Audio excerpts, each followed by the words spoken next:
Let's take a look at number 20 on page 162, and this is on work and energy.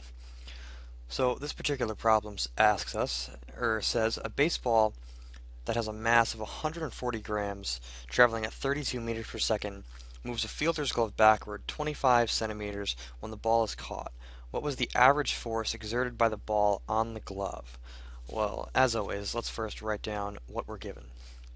So the mass is equal to 140 grams.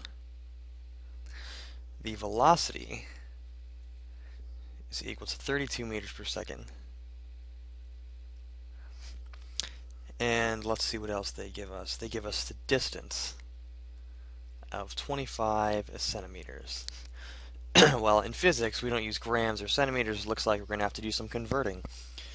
So to convert grams to kilograms, we want to move the decimal place to the left 3 times, or 3 places, I should say. So we're left with 0.14 kilograms. And for the distance, we don't want to use centimeters, so we want to move the decimal place to the left twice, and that'll give us meters. So 0.25 meters. Now we're in good shape to actually start the problem. Okay, so we want to find the force, and we know force equals ma, mass times acceleration. So what are we given?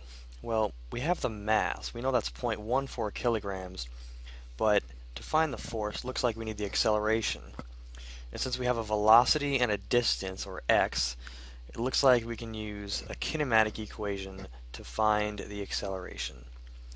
So I'm thinking v squared, or I should say equals, v squared equals the initial velocity squared plus 2 times our acceleration times the distance. So let's plug in what we know. Well, the velocity we know is 32 meters per second squared.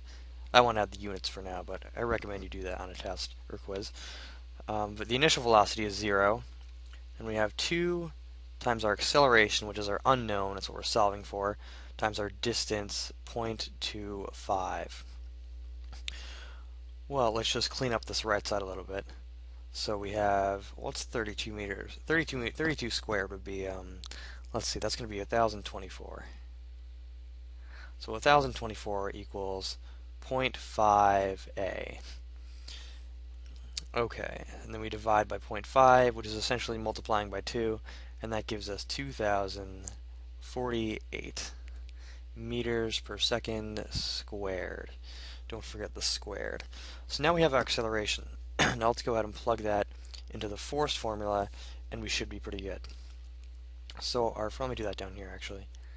So our force equals, I'll just rewrite the equation, force equals ma.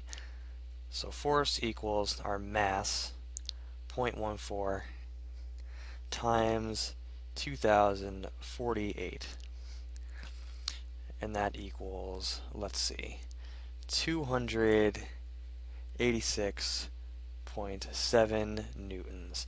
And that looks pretty good to me. Just rewrite that nice and clean. And there we have it. And I've checked the back of the book, and it looks like these answers match up pretty well.